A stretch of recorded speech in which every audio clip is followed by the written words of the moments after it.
السلام علیکم۔ شفق YouTube channel کے ساتھ میں ہوں آپ کی ہوسٹ مہرما۔ اسپیشل سٹار بے نظیر بھٹو کی کہانی۔ بے نظیر بھٹو کے بارے میں بہت سی کتابیں لکھی جا چکی ہیں، جن میں شیام بھاٹیا، بروک ایلن، اینا سورووا، لیبی ہیوز اور اقبال اخوند کی لکھی ہوئی سوانح عمریاں بھی شامل ہیں۔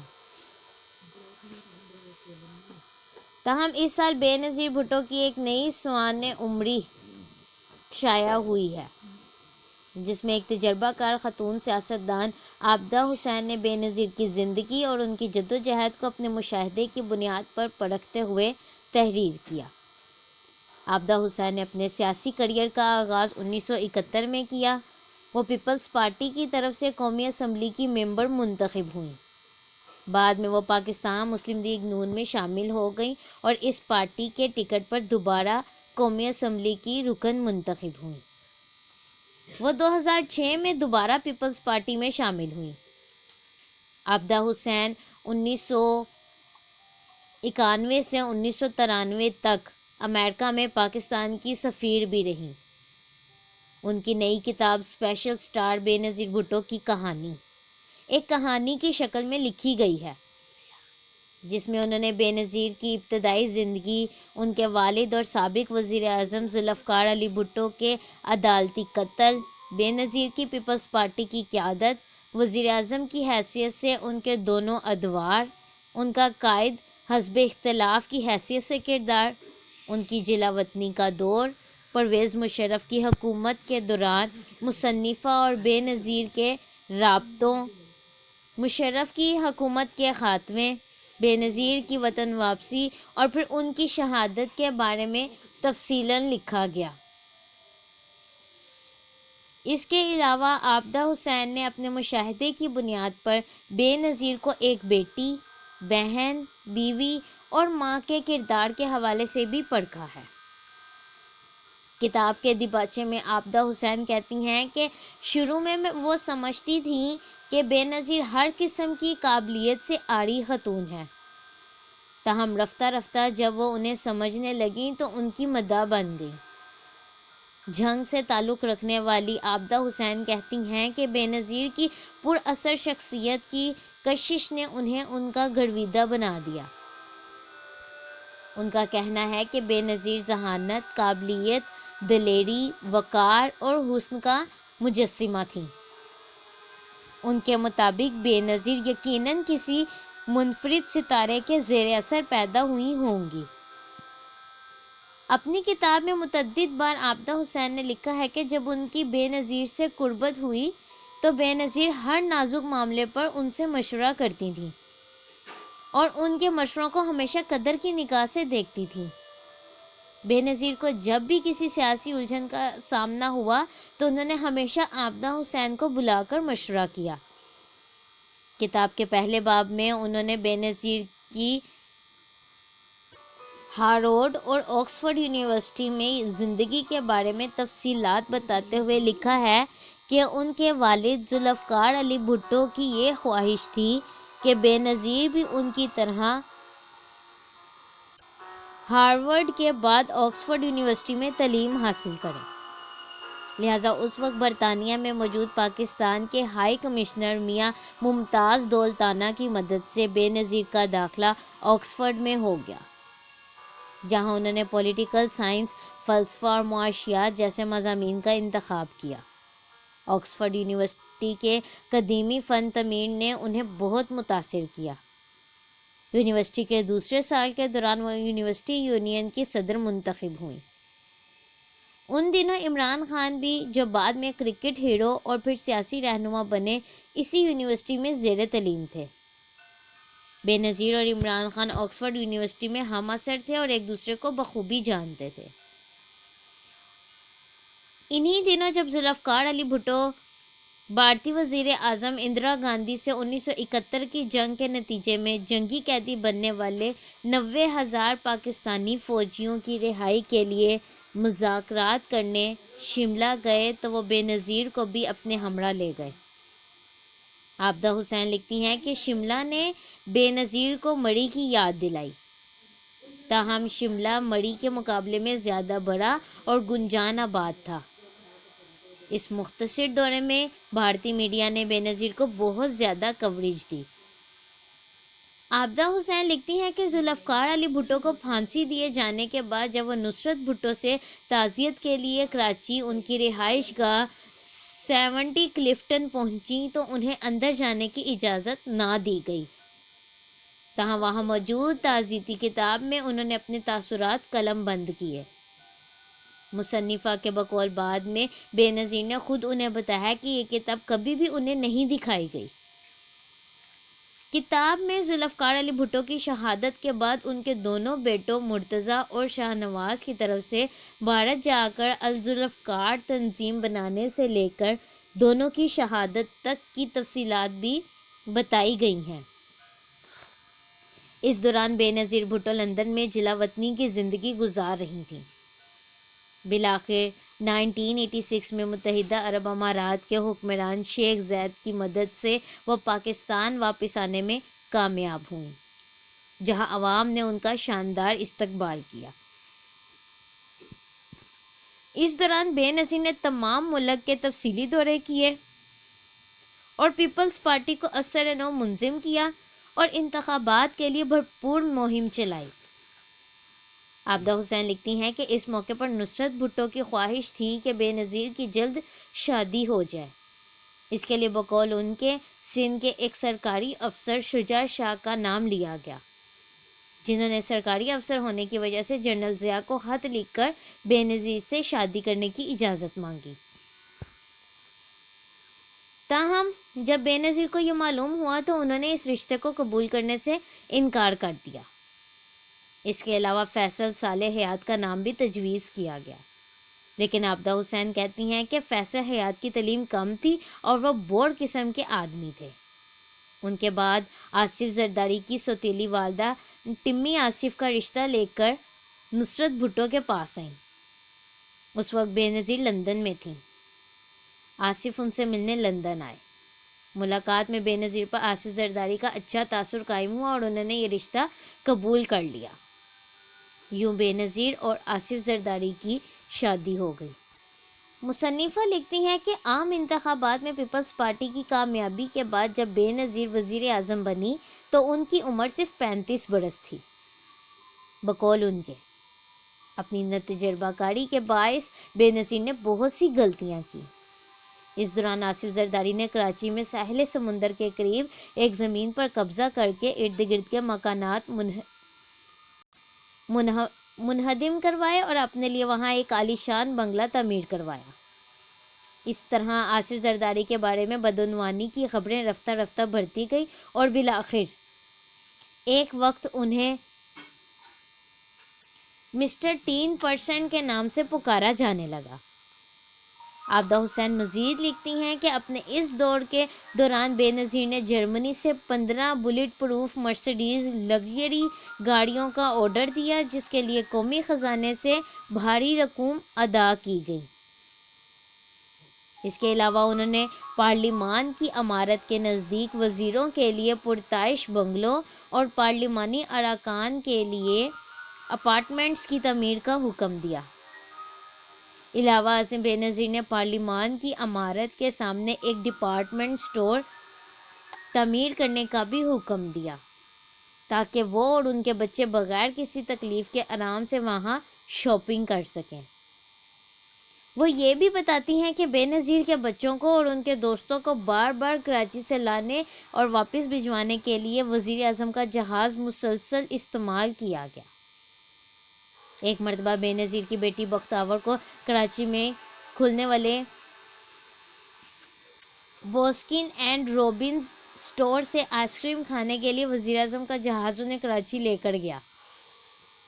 یوں بے نظیر کے خلاف بھی کرپشن کے الزامات سر اٹھانے لگے اور بالآخر مختلف سیاسی جماعتوں کے شدید دباؤ کے نتیجے میں صدر غلام اسحاق خان نے آئین کی دفعہ 258 بھی استعمال کرتے ہوئے بے نظیر حکومت کو برخاست کر دیا۔ بے نظیر نے 1993 میں ایک مرتبہ پھر انتخابات جیت کر وزیر اعظم کا منصب سنبھالا۔ اپنی دوسری مدت کے دوران بے نظیر نے اپنی پارٹی کے ایک لیڈر فاروق لغاری کو صدر منتخب کرایا۔ اس دوران انہوں نے مبینہ طور پر ایوان وزیر اعظم کی تزئین و آرائش کا ٹھیکہ اپنے ایک کزن اور اس کی بیگم کو دے دیا۔ ادھر ان کے شوہر آصف زردانی نے راولپنڈی میں راول لیک کے نزدیک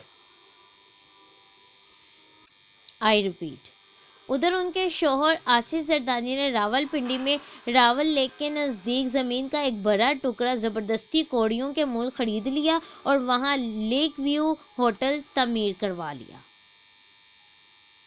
یوں دوسری مدت کے دوران بھی بے نظیر اور ان کی حکومت پر کرپشن کے الزامات لگنے لگے اور پھر بے نظیر کے اپنے منتخب کردہ صدر فاروق لغاری نے ان کی حکومت کو برطرف کر دیا۔ عابدہ حسین لکھتی ہیں کہ اس کے بعد بے نظیر کے ساتھ ان کی قربت بڑھنے لگی اور وہ ہر بات پر عابدہ حسین سے مشورے کرنے لگی۔ ان دونوں کی کئی ملاقاتیں لندن اور امریکہ میں ہوئیں، جن میں بقول عابدہ حسین بے نظیر نے ان کے مشورے پر نواز شریف کے ساتھ میثاق جمہوریت پر دستخط کیے۔ اس دوران بے نظیر بھٹو دبئی اور لندن سے اپنی پارٹی چلاتی رہیں اور پھر ایک روز متحدہ عرب امارات کے حکمران نے بے نظیر کو فون کر کے کہا کہ وہ جنرل پرویز مشرف سے معاملات طے کرنے کے لیے فوراً دبئی پہنچے۔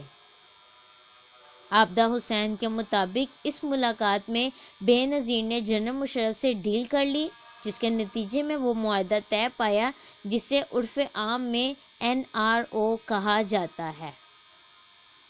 اس NRO کے نتیجے میں بے نظیر دوبارہ پاکستان آنے میں کامیاب ہوئیں اور کراچی پہنچتے ہی ان کے جلوس کے دوران ان کے ٹرک کے نزدیک دھماکہ ہوا، جس میں پیپلز پارٹی کے بہت سے کارکن شہید ہو گئے۔ عابدہ حسین لکھتی ہیں کہ اس دھماکے سے کچھ دیر پہلے بے نظیر ٹرک کی چھت پر موجود تھی اور چونکہ عابدہ حسین کو یہ اطلاعات تھیں کہ اس جلوس کے دوران کسی حملے کا امکان ہے تو وہ خود بے نظیر کو چھت سے نیچے ٹرک کے اندر لے آئی تھیں۔ یوں حملے کے دوران وہ خود محفوظ رہیں۔ عابدہ حسین کا کہنا ہے کہ 12 دسمبر 2007 کو ان کی دوست صحافی للی وے ماؤتھ نے واشنگٹن سے انہیں فون کر کے بتایا کہ وہ بے نظیر سے انٹرویو کرنے اسلام آباد آ رہی ہیں۔ للی نے معروف رسالے نیوز ویک کے ایڈیٹر راڈ نارڈ لینڈ کے ہمراہ اسلام آباد کے سیکٹر F8 میں بے نظیر کے گھر پر ان سے انٹرویو میں سوال کیا کہ کیا وہ جنرل مشرف کے ساتھ کام کرنا چاہیں گی۔ اس کے جواب میں بے نظیر نے کہا کہ اگر ملک کے مفاد میں ہوا تو وہ ضرور ایسا کریں گی۔ بعد میں لیلی نے مشرف سے بھی انٹرویو کیا اور ان سے یہی سوال کیا کہ کیا وہ بے نظیر کے ساتھ کام کرنے کے لیے راضی ہوں گے۔ عابدہ حسین کے مطابق یہ سوال سن کر پرویز مشرف طیش میں آ گئے اور انٹرویو ادھورا چھوڑ کر کمرے سے جانے لگے۔ پھر دروازے سے پلٹ کر پرویز مشرف نے کہا کہ بے نظیر ایک چڑیل ہے اور ان پر بالکل بھروسہ نہیں کیا جا سکتا۔ مشرف نے کہا کہ بے نظیر غیر محب وطن ہیں اور وہ ان کے ساتھ کام کرنے کا سوچ بھی نہیں سکتے۔ عابدہ لکھتی ہیں کہ اس انٹرویو کے بعد للی ان سے ملنے آئی اور ان سے کہا کہ وہ یہ بات بے نظیر تک پہنچا دیں۔ عابدہ حسین نے اپنی بلیک بیری فون سے یہ تمام تفصیل لکھ کر بے نظیر بھٹو کو بھیج دی۔ عابدہ حسین بے نظیر کی شہادت کا تذکرہ کرتے ہوئے لکھتی ہیں کہ انہوں نے بے نظیر کو مشورہ دیا تھا کہ وہ راولپنڈی کے لیاقت باغ میں جلسے سے خطاب نہ کریں کیونکہ وہاں ان کی جان کو خطرہ ہو سکتا ہے۔ تاہم بے نظیر نے اس مشورے کو نظر انداز کرتے ہوئے وہاں جلسے سے خطاب کیا۔ خطاب کے دوران وہ اپنی گاڑی میں واپس آئیں اور مخدوم امین فہیم اور ناہید خان کے درمیان بیٹھ گئیں، جبکہ ان کی سیکیورٹی آفیسر میجر امتیاز اگلی سیٹ پر ڈرائیور کے ساتھ بیٹھے تھے اور صفدر عباسی اور پیپلز پارٹی کے ایک کارکن خالد شہنشاہ پچھلی سیٹ پر موجود تھے۔ جوں ہی ان کی گاڑی لیاقت باغ سے باہر آئی تو خالد شہنشاہ نے گاڑی کا سن روف کھول دیا۔ عابدہ لکھتی ہیں کہ ایسا کرنے سے قبل خالد شہنشاہ نے گردن کے گرد انگلی لہرانے کا عجیب اشارہ دیا، جس سے وہ تاثر ابھرا کہ وہ کسی کے مارے جانے کا اشارہ کر رہے تھے۔ یہ منظر وہاں لگے کیمرے نے محفوظ کر لیا تھا۔ بے نظیر نے کھڑے ہو کر سن روف کے ذریعے اپنا سر باہر نکالا اور لوگوں کی طرف ہاتھ ہلایا۔ چند ہی سیکنڈ بعد گولیاں چلنی اور پھر ایک دھماکے کی آواز سنائی دی۔ بے نظیر گردن پر گولی لگنے کے بعد ناہید خان کی باہوں میں گر گئیں۔ بے نظیر کو فوراً ہسپتال پہنچایا گیا، جہاں وہ بہت زیادہ خون بہہ جانے کی وجہ سے انتقال کر گئیں۔ آصف زرداری اس وقت دبئی میں تھے۔ ان سے بے نظیر کے پوسٹ مارٹم کے بارے میں پوچھا گیا تو انہوں نے انکار کر دیا۔ آصف زرداری اپنے بچوں کے ساتھ فوری طور پر پاکستان پہنچے اور بے نظیر کی گھڑی خدا بخش میں ان کے والد کے پہلو میں تدفین کر دی گئی۔ پیپلز پارٹی کی ایگزیکٹو کمیٹی کا اجلاس، جس میں آصف زرداری نے پارٹی کی قیادت سنبھالی۔ آخر میں عابدہ حسین پیپلز پارٹی کی اس سینٹرل ایگزیکٹو کمیٹی کا تذکرہ کرتی ہیں جس میں آصف زرداری نے بے نظیر کے ہاتھ سے لکھی ہوئی اس متنازع وصیت کا تذکرہ کیا، جس میں کہا گیا تھا کہ بے نظیر کی شہادت کی صورت میں پارٹی کی قیادت آصف زرداری اس وقت سنبھالیں گے جب تک بلاول اپنی تعلیم سے فارغ ہو کر پارٹی کی قیادت کرنے کے قابل نہیں ہو جاتے۔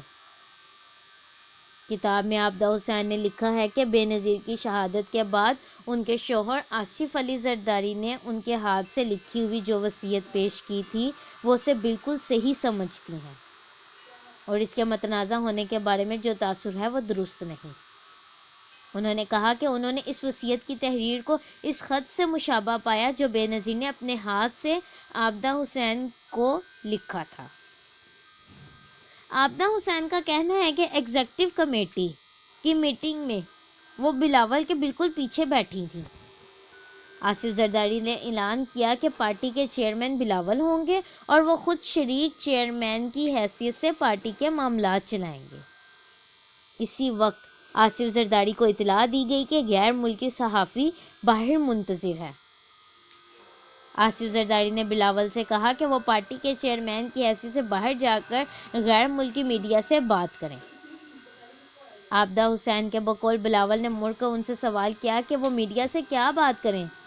اس کے جواب میں عابدہ حسین نے انہیں مشورہ دیا کہ وہ بے نظیر کا وہ قول وہاں دہرائیں جس میں انہوں نے کہا تھا کہ جمہوریت ہی بہترین انتقام ہے۔ عابدہ حسین کہتی ہیں کہ بعد میں بلاول نے انہیں بتایا کہ انہوں نے میڈیا کو انٹرویو دیتے ہوئے وہی بات کی جس کا مشورہ عابدہ حسین نے دیا تھا۔ اپنی اس کتاب میں عابدہ حسین نے بے نظیر کے لباس اور وارڈروب کا تذکرہ مسلسل اس انداز میں کیا ہے گویا بے نظیر اپنے مختلف انداز کے دیدہ زیب لباس کے ذریعے گلیمر کا تاثر ابھارنا چاہتی تھیں، جیسے وہ کوئی شہزادی ہوں۔ اپنی کتاب میں عابدہ نے جو تفصیلات بیان کی ہیں وہ خود ان کے بے نظیر کے ساتھ رابطوں اور ان کے خیالات کے حوالے سے ہیں، جس میں یہ تاثر ابھرتا ہے کہ بہت سے نازک موقعوں پر بے نظیر بھٹو نے انہی کے مشوروں پر عمل کیا۔ کچھ تجربہ کار کتاب میں کچھ تجزیہ کار کتاب میں شامل کی گئی تفصیلات کو مبالغہ آرائی سے بھی تعبیر کرتے ہیں۔ خود بے نظیر بھٹو کی صاحبزادی بختیور نے بھی عابدہ حسین کے خیالات کو بے نظیر بھٹو کے خلاف جھوٹے الزامات قرار دیتے ہوئے 1 ارب روپے ہرجانے کا نوٹس بھیجا تھا، جس کے بعد کراچی میں اس کتاب کی رونمائی کی تقریب منسوخ کر دی گئی تھی۔ بے نظیر بھٹو کی صاحبزادیاں بختیور اور آصفہ۔ بختیور نے اپنے نوٹس میں لکھا تھا کہ یہ کتاب ان کی والدہ کے حوالے سے جھوٹ کا پلندرا ہے۔ ان کی کتاب کے حوالے سے جھوٹ کا پلندہ ہے جو ان کی وفات کے 10 سال بعد لکھی گئی ہے اور وہ ان الزامات کا جواب دینے کے لیے زندہ نہیں ہے۔ ان سب باتوں سے قطع نظریہ کتاب بہت سے لوگوں کے لیے دلچسپی کا باعث بھی ہے، کیونکہ یہ کتاب بے نظیر بھٹو کے بارے میں ہے اور اسے ایک کہانی کی شکل میں لکھا گیا ہے۔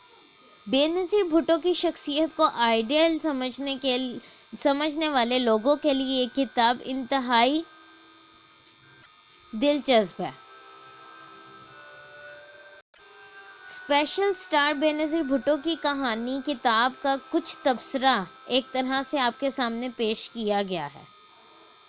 اس کی مزید تفصیل کے لیے آپ کتاب کو خرید کر خود پڑھیں، تاکہ آپ کو اندازہ ہو کہ اس کتاب میں جو لکھا گیا ہے وہ کہاں تک ٹھیک اور غلط ہے۔ اس طرح کی مزید حقیقی ویڈیو سننے کے لیے ہمارے چینل کو لائک اور سبسکرائب کرنا مت بھولیں۔ شکریہ۔